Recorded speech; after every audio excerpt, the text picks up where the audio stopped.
হরে কৃষ্ণ। আজ 10ই মে শুক্রবার, পবিত্র অক্ষয় তৃতীয়ার দিন। বছরের মধ্যে সর্বশ্রেষ্ঠ দিন হচ্ছে এই একটি দিন, অক্ষয় তৃতীয়ার দিন। এমনিতেও বৈশাখ মাস বড়ই পবিত্র মাস, পুণ্যের মাস, কিন্তু এই পবিত্রতম দিনে আমাদের ভুলেও উচিত নয় একটি খাবার গ্রহণ করা। সেটি কি? আজকের এই পর্বে পাশাপাশি হচ্ছে এই দিনে কোন কোন কাজ করা শুভ, কোন কোন কাজ করা অশুভ, সেই সকল বিষয়ে জানার চেষ্টা করব।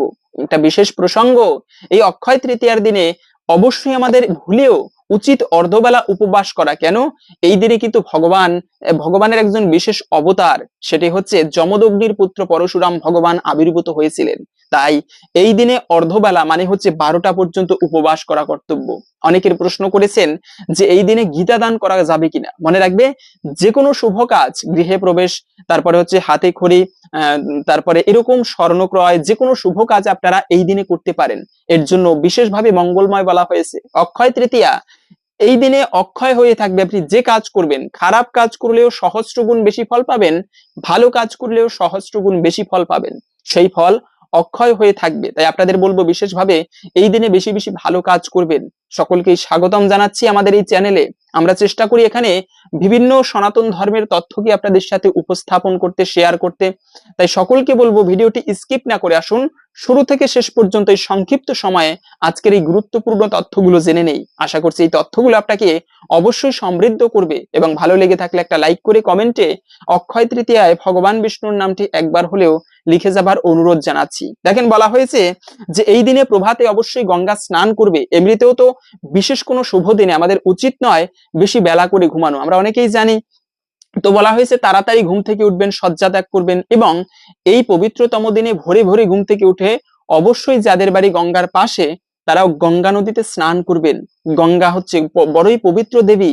বিশেষ করে গঙ্গা দেবী যেদিনে মর্তে আবির্ভূত হয়েছিলেন সেই দিনটি ছিল কিন্তু এই পবিত্র অক্ষয় তৃতীয়া দিন। তাই এই দিনে আমাদের গঙ্গায় স্নান করা উচিত। প্রভাতকালে যে ব্যক্তি প্রত্যহ গঙ্গায় স্নান করতে পারে তার জীবনের সমস্ত পাপ বিধৌত হয়ে যায়। তাই আপনারা অবশ্যই চেষ্টা করবেন এই পবিত্রতম দিনে গঙ্গায় স্নান করতে, এবং ভুলেও একটি কাজ করবে না।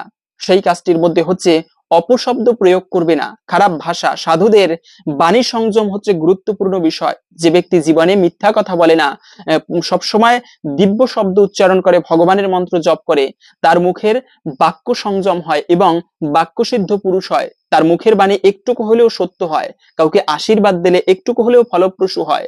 সেজন্য বলা হয়েছে কখনো ভুলেও অপশব্দ প্রয়োগ করা উচিত নয়, গালাগালি করা উচিত নয়, ঝগড়া করা উচিত নয়।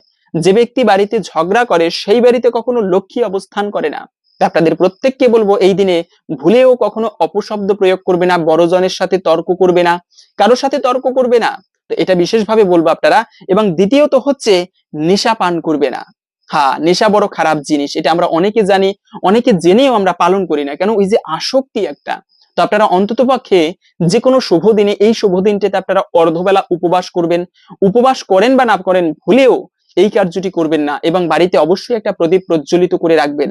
বিশেষ একটি খাবার যেটি খাওয়া উচিত নয় তার মধ্যে হচ্ছে নেশা জাতীয় দ্রব্য কখনো পান করবেন না এই পবিত্রতম দিনে। এবং দ্রুতক্রিয়া, কখনো টাস পাশা জুয়া, এগুলো জীবনকে ধ্বংস করে থাকে। এই যে বর্তমানে বিভিন্ন কি বলে এটাকে, জুয়া চলতেছে অনলাইনে, সব স্ক্যাম। তো এই জন্য বলা হয়েছে যে বিশেষ করে কলিযুগের প্রথমে কলিকে স্থান দেওয়া হয়েছিল। যে ব্যক্তি জুয়া খেলবে, অবৈধ ভাবে সঙ্গ করবে, তারপরে হচ্ছে হিংসা করবে, এদের উপরে কিন্তু কলির অবস্থান প্রভাব পড়বে।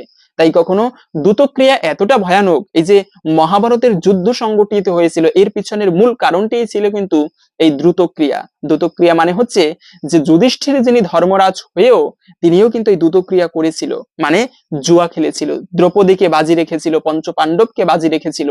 সেজন্য দেখেন এত বড় মহাভারতের যুদ্ধ সংগঠিত হলো। তাই কলি সেখানেই অবস্থান করে যেখানে দ্রুতক্রিয়া হয়, কি বলে, জুয়া খেলা হয়। তাই আপনারা কখনো এই কার্যটা করবেন না, বিশেষ করে এই শুভ দিনে কখনো করা উচিত না।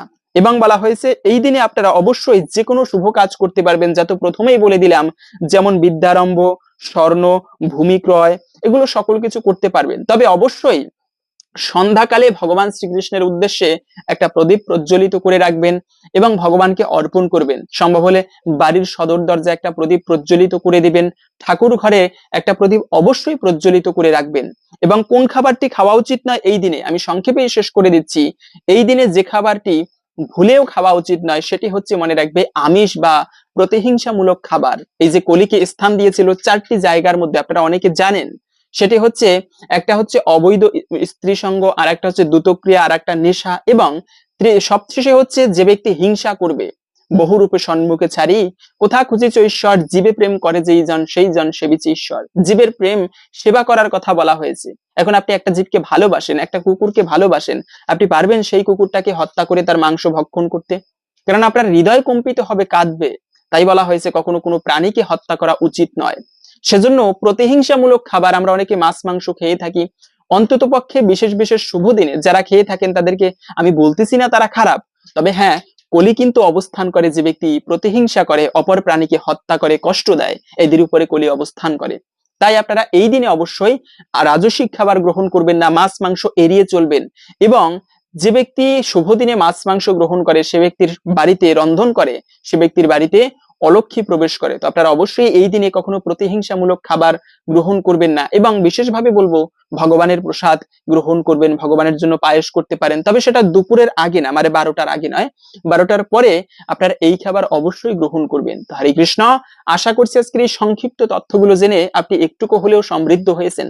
ভালো লেগে থাকলে অবশ্যই একটা লাইক করে কমেন্টে ভগবান শ্রীকৃষ্ণের নামটি একবার হলেও লিখে যাবার অনুরোধ জানাচ্ছি। ভগবানের কৃপায় সকলের জীবন সুন্দর হোক এই কামনা করে আজকের ভিডিওটি এখানে সমাপ্ত করছি। হরে কৃষ্ণ।